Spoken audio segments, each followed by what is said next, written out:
أعوذ بالله من الشيطان الرجيم. بسم الله الرحمن الرحيم.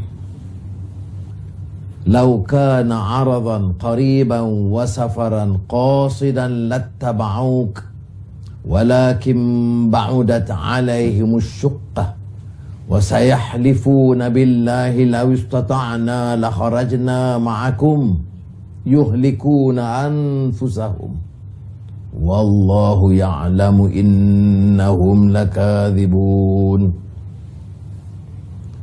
Kalau apa yang engkau suka, serukan kepada mereka, wahai Muhammad, sesuatu yang berfaedah, yang sudah didapati, dan satu perjalanan yang sederhana, yang tidak begitu jauh, nescaya mereka, golongan munafik itu, akan mengikutmu.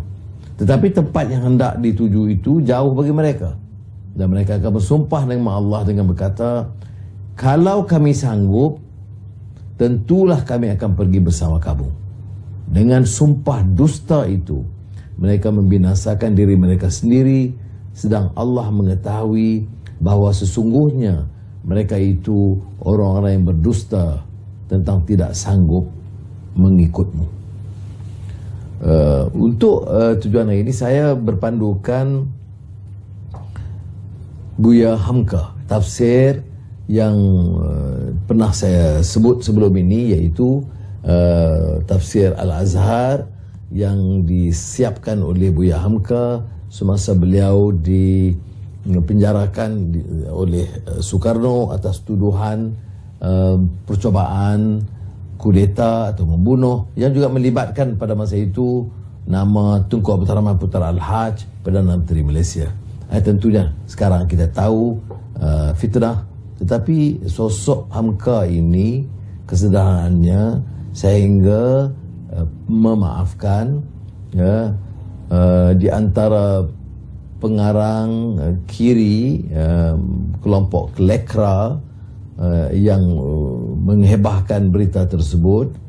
Pramudia Anantatur pun dia hadir masa perkahwinan anaknya, dan pengkebumian Allahyarham Soekarno, Presiden Indonesia itu, diimamkan jenazahnya oleh Hamka.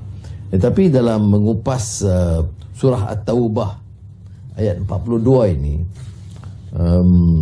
ini menunjukkan satu sikap menurut Hamka, orang yang mencari alasan dalih untuk tidak maju dalam peperangan. Ini kisah dalam perang Tabuk, di mana alasan diberikan jauh dan sebagainya, ya. Puluhan ribu ikut serta Rasul, tapi ratusan atau mungkin kurang itu mencari alasan dengan mengatakan ada suka. Ini sifat-sifat orang yang munafik yang tidak bersedia. Senang, ada habuan, maju. Kalau nampak sukar sedikit, dia bagi alasan tidak boleh bersama dan sebagainya. Dan ini pengalaman yang disebut untuk membaca apa yang disebut oleh Buya Hamka, Haji Abdul Malik Karim Amrullah, ulama besar rantau Melayu. Sebab itu seruan jihad ke Tabuk mereka pandang suatu perbuatan yang amat sulit, jauh dan sukar. Maka segala kesulitan dan kesukaran itu mereka jadikan alasan untuk tidak pergi. Tetapi bila tentera Islam itu kembali dari peperangan dan berhasil, mereka akan bersumpah dengan Allah bahawa mereka tidak pergi itu adalah dengan alasan ada rintangan pribadi yang tidak dapat dielakkan.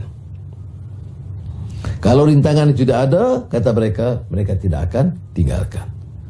Maka dengan sebab alasan dibuat-buat itu, mereka telah membinasakan diri mereka. Nilai diri mereka telah jatuh, mereka rusakkan diri mereka dan berbuat dusta, padahal Allah Subhanahu Wa Taala mengetahui. Ini keunggulan kupasan Buya Hamka ini, seperti mana yang telah disentuh sebelum ini, ialah keupayaan dia menggunakan bahasa yang sangat indah, kerana beliau juga seorang novelis, ya, sastrawan yang terkenal.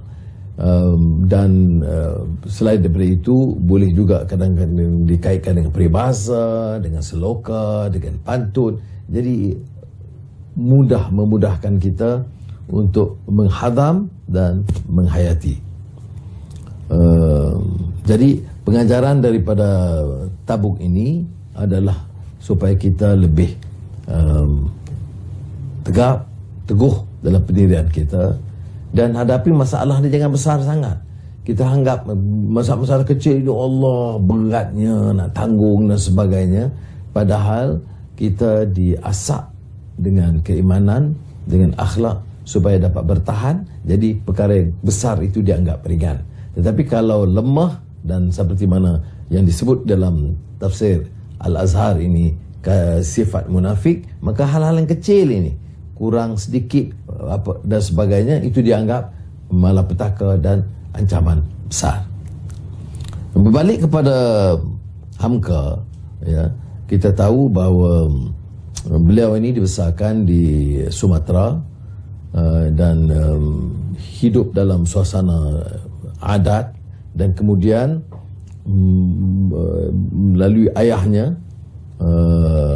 dalam ada buku dia Ayahku, dia terangkan bagaimana ayahnya memulakan suatu perubahan, reform, islah, hentikan segala sikap ta'assub dengan adat, dengan pahaman lama dan kolot yang disamakan dengan pahaman agama.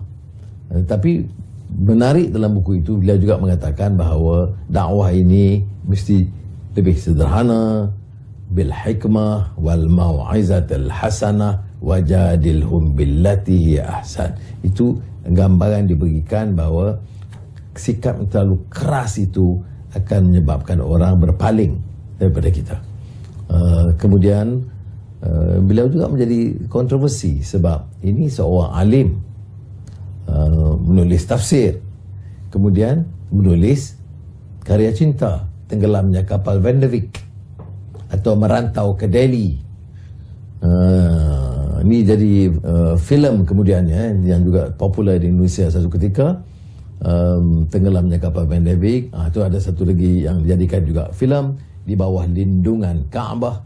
Tetapi orang lupa bahawa yang dikisahkan oleh Hamka itu adalah pengajaran akhlak, kekuatan moral, semangat dan daya juang, dan bukan sekadar cinta haru biru yang kita faham seperti mana yang sekarang. Umpamanya bila dikritik tentang novel cinta, apa yang Hamka bilang atau sebutkan?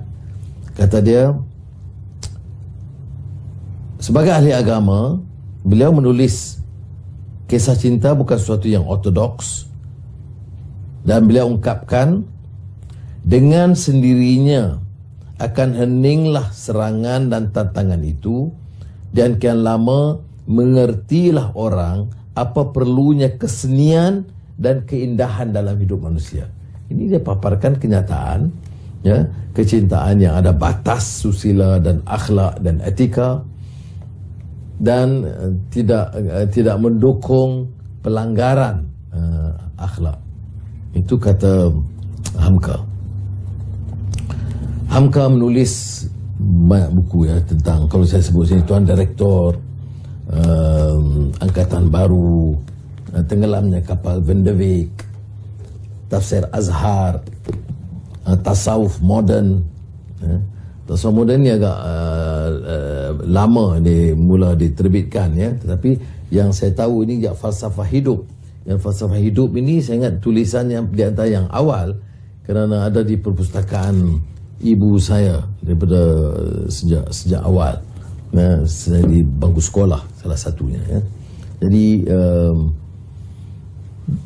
beliau prolific sekali penulisannya, dan umpamanya dia menyentuh hal-hal yang semasa, yang contemporary.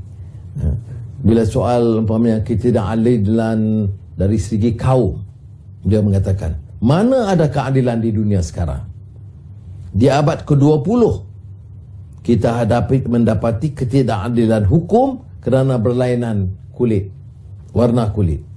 Hukum untuk orang kulit putih lain, hukum untuk orang kulit berwarna lain, ya. Bicara tentang kemerdekaan, apa kata Buya Hamka tentang kemerdekaan? Kemerdekaan suatu negara kalau tidak berpengkalan kepada kekuatan iman dan budi, nescaya akan runtuh kemerdekaan itu dari dalam. Ya.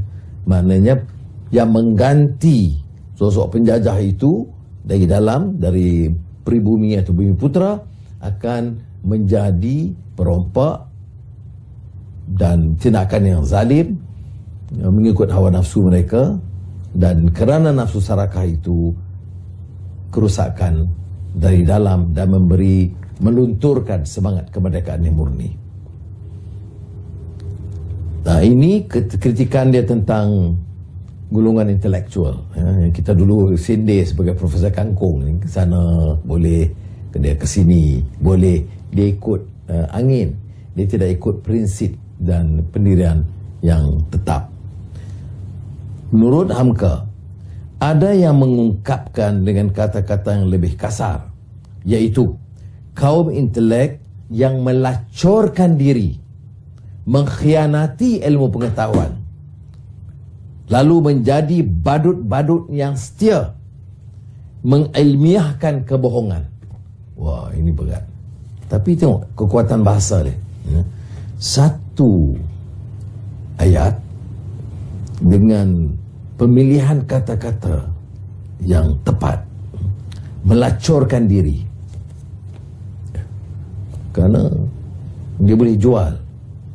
Mengkhianati ilmu pengetahuan, ilmu dikhianati. Menjadi badut-badut yang setia, tak payah ulas. Dan mengilmiahkan kebohongan. Dia bohong tu dengan intipati dan cara pendekatan, dengan footnote-nya, dengan reference title-nya, tapi kebohongan. Ada baru-baru ini seorang penulis muda,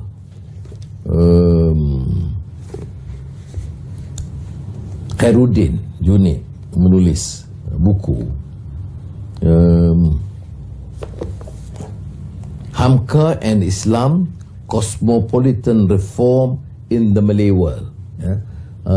Tertarik dengan sarjana muda ini kerana tidak banyak kupasan mengenai Hamka dalam bahasa Inggeris, dan melihat umpamanya tentang faktor wahyu dan akal, reason and revelation, soal peranan wanita dalam Islam, soal keadilan sosial dalam Islam, soal gerakan tajdid dan islah yang juga disertai oleh Hamka, itu dikupas dengan baik. Jadi mudah-mudahan saya dapat dorong saudara sedikit sebanyak, bacalah tentang falsafah hidup yang bermasalah dirungkai oleh Hamka, bila dia tekankan soal keadilan begitu dengan berat sekali, ya. Tak seorang pun manusia yang dapat menyingkir dari pergaulan ramai, pertukaran kepentingan dan pergantian fikiran. Yang menjadi pengawas dalam masyarakat ramai itu ialah rasa keadilan. Ya. Kalau tidak ada sense of justice, maka timbul penekanan manusia ke atas manusia, menghina warna kulit atau kaum, menindas rakyat bawahan. Jadi ini banyak dikupas dalam falsafah hidup Hamka. Baik.